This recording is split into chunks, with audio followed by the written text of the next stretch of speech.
Hi, I'm Professor Deb Stockbridge, and I'm presenting this PowerPoint presentation based on the sixth edition of Absolute C++ by Walter Savage, published in 2016 by Pearson Incorporated. This presentation is for the C++ programming class at Quincy College and anyone else who's interested in listening. Chapter 1 reviewed some of the concepts that you had learned previously in Introduction to Programming. So in Chapter 2, we're going to go over the decision structure and the iteration, also known as a repetition structure.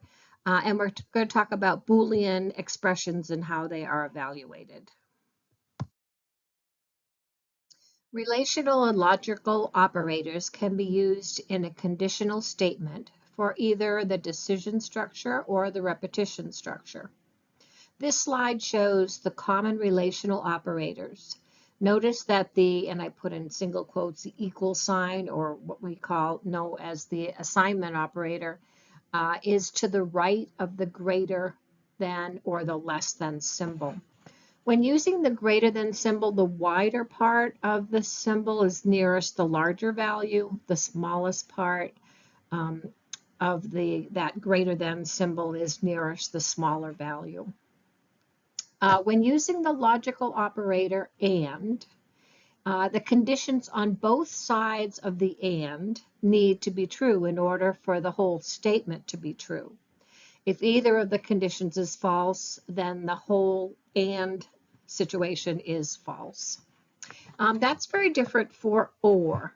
In order for the OR statement to be false, both conditions on either side of the OR must be false.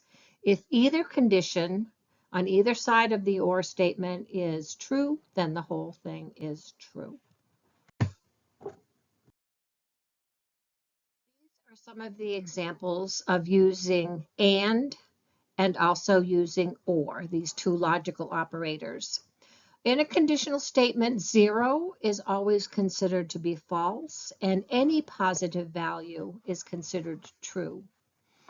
So in our example on the left, where it has num is assigned the value of 101, and then you have the condition statement using AND, where if num1 is greater than 20 and num1 is less than 100. So we know that num1 is 101, so the first part of that is true. The second part of that is not true, so the whole thing is false. Now the one below that, where it uses OR, is a lot more forgiving. We know that num1 is 101, so the first one's true. So really you can figure the whole thing's going to be true, because one or the other has to be true and for the whole thing to be true. In this case, num1 is 101. It's not less than or equal to 100, but with the OR, a true or a false is a true. We have some short circuit evaluation over on the right. So for the AND statement, if the first part of that AND, which would be x greater than 12, if that's true, then you have to go and you have to evaluate the second part, because that doesn't necessarily mean that it is true. In the OR statement, if the first one is true, then you don't have to evaluate the second part, because the whole thing is automatically going to be true. The order of operations is very important. Multiplication, division, and modulus are calculated before you calculate addition and subtraction. The next to be evaluated would be the insertion and extraction operators. Then you evaluate the relational operators. Then if there's equality there, which would be two of those equal or assignment symbols, and then not equal to, then they evaluate and lastly OR. Note that the equality operator consists of those two, as I put in single quotes, equal signs. So to do the multiplication that's over on the right, We have a multiplication by 5 times 2, plus we have 6 divided by 3. So we have multiplication and division in the same expression. So we'll evaluate the multiplication and division from left to right. So you'd say 5 times 2 is 10. Then 6 divided by 3 is 2. And then you'd have 10 plus 2 is 12. So the second part, you have modulus and division and addition. So here again, we do it left to right. So we do modulus first. So 10 modulus 3 is 1. And then you do 10 divided by 3, which is integer division, which is 3. So you'd have 1 plus 3 is 4. This slide shows two examples of the decision structure. Both of them do not use the else with the if. There's just if num is greater than 45, then you output we have a winner. If that's not true, you don't do anything else. The second example of that has two things that happen. If num is greater than 45, then we have a winner and you win $200. Notice that when you have more than one executable statement associated with the decision, then you need to use those curly braces, which makes it tied in together. It's like a block, so that if the num is greater than 45, then you do both of those things. This slide shows an example of the decision structure using if and else. So we have a choice of two alternative statements based on the condition expression. In this case, the value of num is 67. So num is not less than 50. So it goes to the next step, which is the else option, which would be you may buy this book. So one thing to note, when you are doing the if-else, it's very good to line up the if statement with the else statement.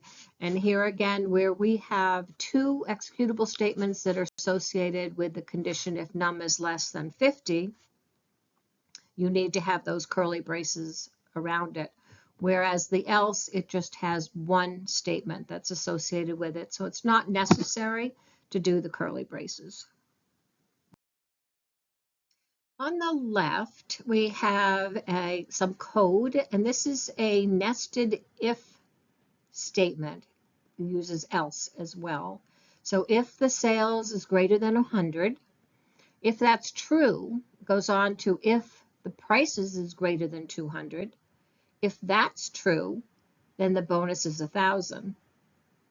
Going back to the beginning, if the sales is greater than 100, and then if prices is not greater than 200, it goes to the else that's associated with that if structure. And that's why it's important to have the if and the else lined up together if they belong together.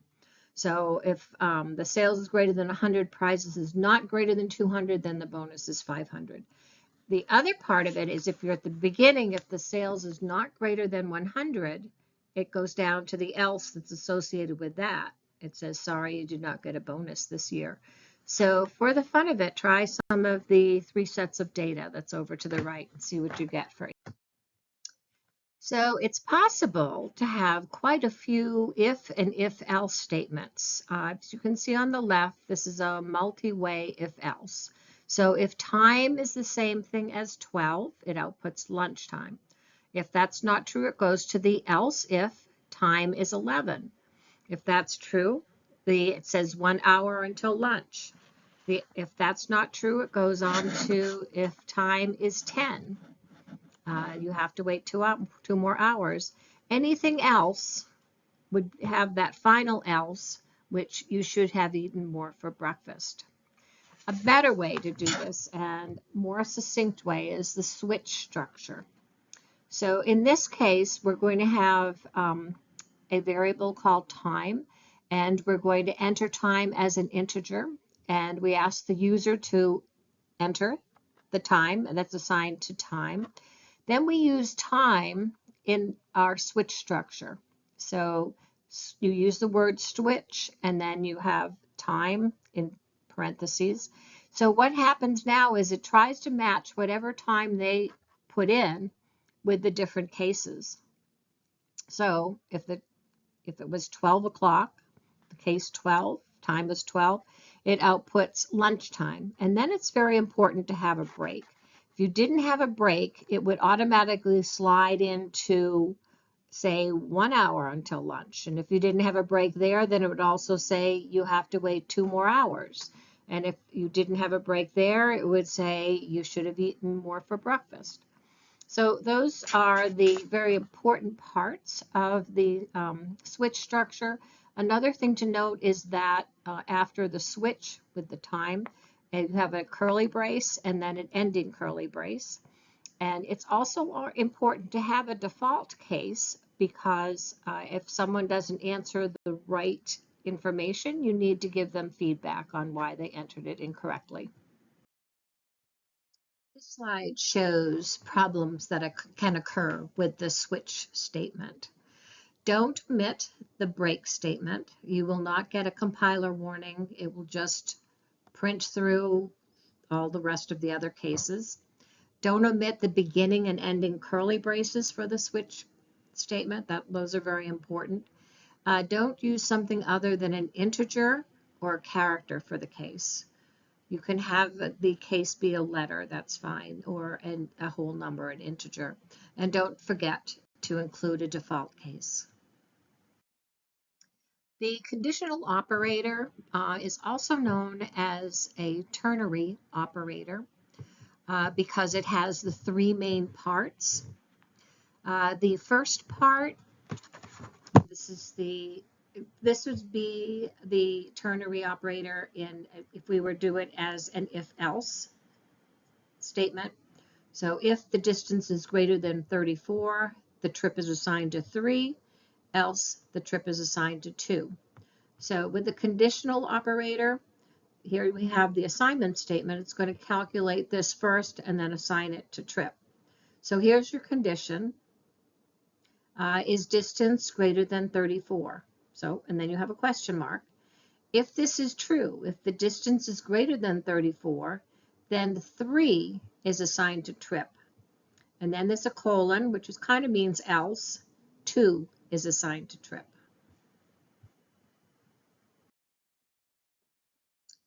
This slide shows 3 repetition or iteration structures. The while loop and the for loop are very similar. The while loop checks a condition, and if the condition is correct, the statements after the condition are executed. At some point, the condition needs to be false so that the loop will end. A loop that does not end is known as an infinite loop. In the while loop example we have, value starts off at 50. As long as the value is less than 60, it outputs whatever that number is. And then the second cout, it has a quote, space quote. That's so there's going to be a space between the numbers when they output. And then you increment value because eventually you want value to be 60 or more, and that will stop the loop. The do while loop is set up so that the statements are executed at least once because the condition is evaluated after the statements. It's important to remember that the semicolon at the end of the while condition, that's very important in this do while loop. So we have the do, ask the user to enter an ID between 0 and 10, and that's assigned to ID. And then you check, did they put in the right ID? Is it between 0 and 10? So it checks if it is less than 0 or greater than 10, meaning they put in the wrong thing, it goes back and asks them to enter the ID again. The for loop has all of the repetition components within parentheses after the word for. Each of the 3 components is separated by a semicolon. The first component, which is count assigned to 1, sets a value for a variable. The next condition is the condition. It asks whether count is less than 5. And then the third section, increments count. In this instance, it's incrementing, adding 1 to each one. You could say count assigned to count plus 2 if you wanted to do it by twos, or any other idea like that. So what happens first is count is 1, counts less than 5, so it will output the value of count. Then it comes back up and it increments count. Then it goes back to check the condition. If the condition is still true, then it goes on to output count. So in this case, when count is 5, it will end and it will not print out 5. These are some things that you should not do when you're working with loops, because they can cause infinite loops. Adding a semicolon at the end of a while loop condition. Basically what happens, and this is you can see while rate greater than 0.05 semicolon, it'll just stop there and won't do any of the executable statements after that. The next one, using the assignment operator instead of a relational or logical operator in a condition statement. What that does, you have while 0.05 is assigned to rate. Well, that's already true. It's just an assignment statement. What you probably mean is the rate the same thing as 0.05. And in that case, you'd have to have those two assignment operators or two equal signs. The other one is forgetting to add the semicolon after the condition in a do-while loop. So you do, and then you have some executable statements, and then at the very end, you have to have that semicolon.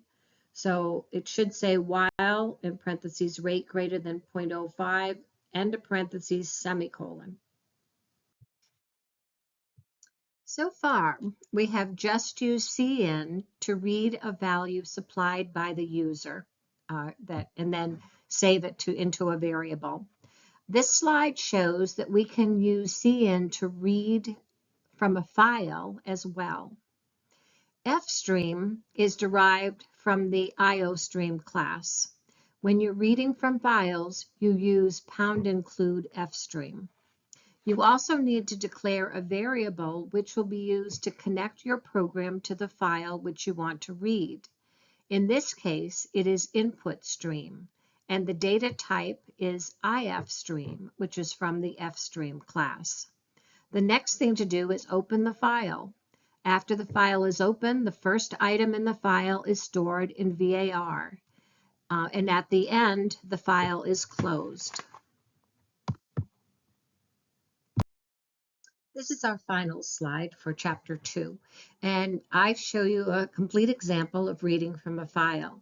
So remember, we had already opened a text file in Notepad and wrote milk space 3.45, cheese space 5.67, and we saved it as purchase.txt.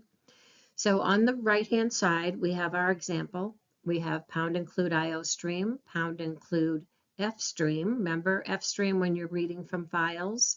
We're also going to be using strings. And so we have to have #include string using namespace std, our int main function, and we have our open and closing curly braces on our main function. So we have two variables, which are strings, by 1, by 2. We have a double, which is price 1, price 2, two of them. Now, our input stream is going to be the link between our purchases.txt and this code that we have here. So it's of the fstream data type. Then we're going to open purchase.txt, and we use the input stream.open to open it. And then we're going to start reading from the file. So we just use that input stream, and then it's going to be saved into by1. And then we read the next thing, which is the price, and that's saved in price1. So we're really in this program just reading milk and 3.45. And then we output that in our program. So we say item name, and it would have milk, and then a space, and then price, and it would say 3.45. And then, of course, after you finish, you want to close that file that you opened, which was purchase.txt, and you can do that with input stream.close.